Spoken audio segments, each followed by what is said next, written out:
So welcome class, welcome. Question 6, Principles of Management. This is December 2021 paper. Highlight 3 principal skills that good managers need to develop. Top level managers need to have the conceptual skills, to have the picture at the end of the journey, the vision. This is the picture of where they are taking the organization to. Mid-level managers need to have the human relation skills to ensure that the organization is compact, bond. There's a very strong bond and teamwork and the group, and also because they act as a link between the low level and the top level. Then the low level managers need to have the technical skills. This is the know-how to do the job. A good manager should have all these skills: the conceptual, human relations, technical. Whether you are at top level or mid level or low level, you just need to have all these skills. So let's work with this. These are the 3 skills that good managers need to develop. Question 6b, explain the meaning of performance appraisal. Performance appraisal is the systematic and periodic assessments of performance, employee performance, and basically we are trying to check on the conformity to the plan. Basically we talk about objectives. Every employee needs to have an objective, so we are basically looking at how well he has achieved his objectives. Has he surpassed? Has he met the expectation? Is he below the set objectives? That's what we are looking at when we talk about performance appraisal. So it's systematic and periodic assessment of employee performance in an organization. And normally we talk about the objectives and the values. Those are the objectives and the values. Those are the key main metrics that could be used to measure performance. Then of course, after measuring, there are quite a lot of things that will come with the results. You can promote, you can reward, you can think of how to improve his performance if it's found out to be below average. Such like things. There's quite a number of ripple effects that will come from the results that you are going to get. So that is what performance appraisal is: assessment of employee performance to see how far he has gone in terms of achieving his objectives or living the values of the company. This is question B2. Cite 5 reasons why organizations appraise their employee performance.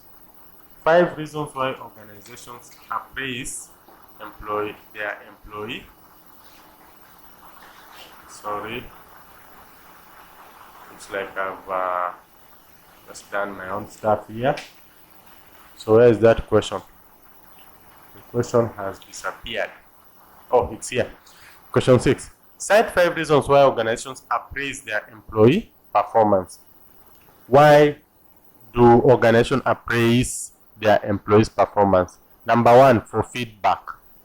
Feedback is very important to know how their employees are faring on in terms of achieving their goals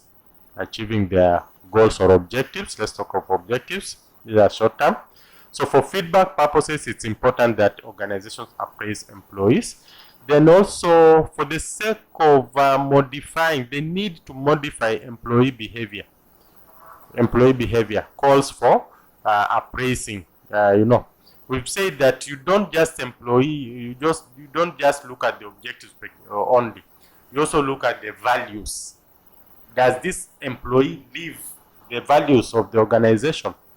So if you find out that he has fallen short of the expectation, then you might want to introduce or to modify his behavior, and that will basically come out through the appraisals.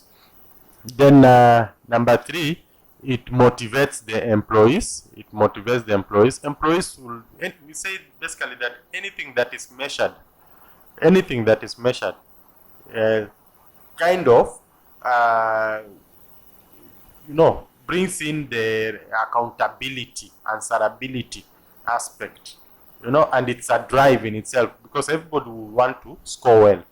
So in itself, the fact that employees will be appraised, that is a motivator for them to work even harder. So they appraise because basically to motivate the employees. Then the other point also is that this is the basis of the rewards, the basis of promotions. We don't just promote from nowhere. If you want to run an organization successfully, it's better to be objective. Objectivity comes from very good appraisals. If you carry out appraisals that are objective in nature, then they will speak volumes when it comes to reward allocation, promotions in the organization and the group. So this employee appraisal is the basis of employee rewards and also promotions. We know whom to reward and how to reward based on his performance. Then number 5 also, this also provides ground for employee development, because we'll be able to know the gaps that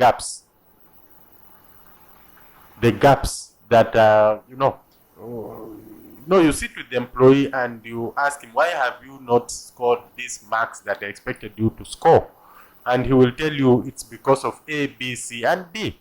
Why do you have a poor performance? Why have you not met the expectations? You will have reasons.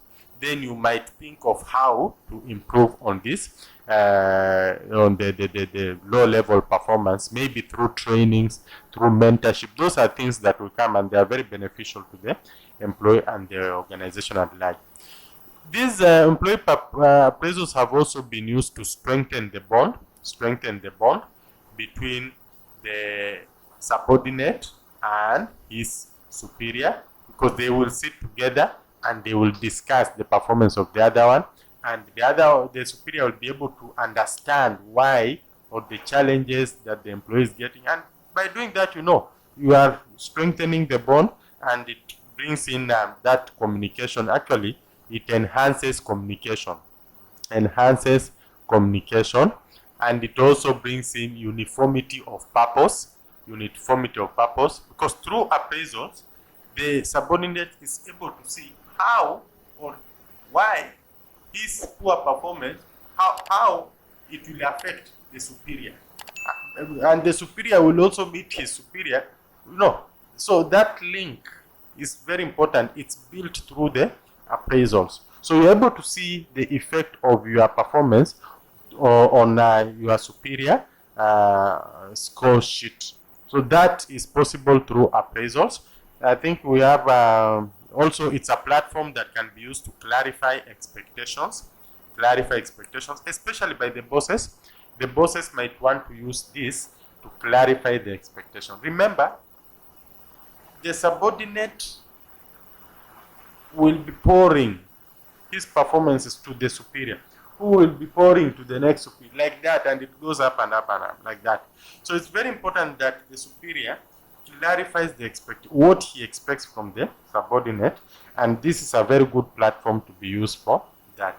Then it's a very important human resource management tool.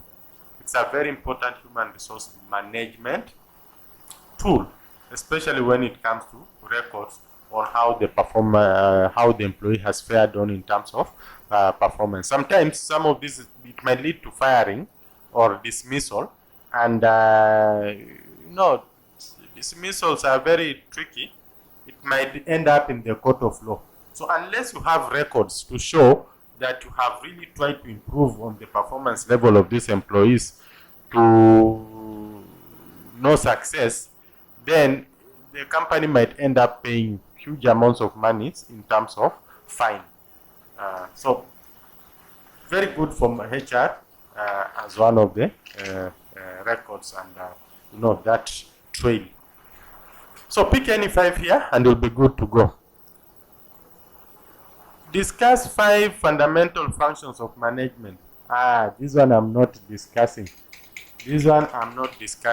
Discuss 5 fundamental functions of management. Planning, I'm just giving you. Planning, organizing. Which other one? Coordinating. We have controlling and directing or leading.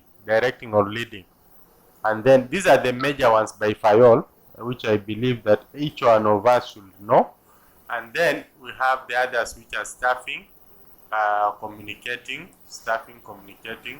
and we also have what? Staffing, communicating, and this other one is what? Staffing, communicating. We also have motivating. So just find some time to go through this. These are very key in principles of management. And we also run a school, Global Point Learning Center. You come there, you get all these things well explained with very good notes. Visit our www.globalpointlearningcenter.com and enroll for classes. You will really enjoy. Thank you. Let's meet in the next question.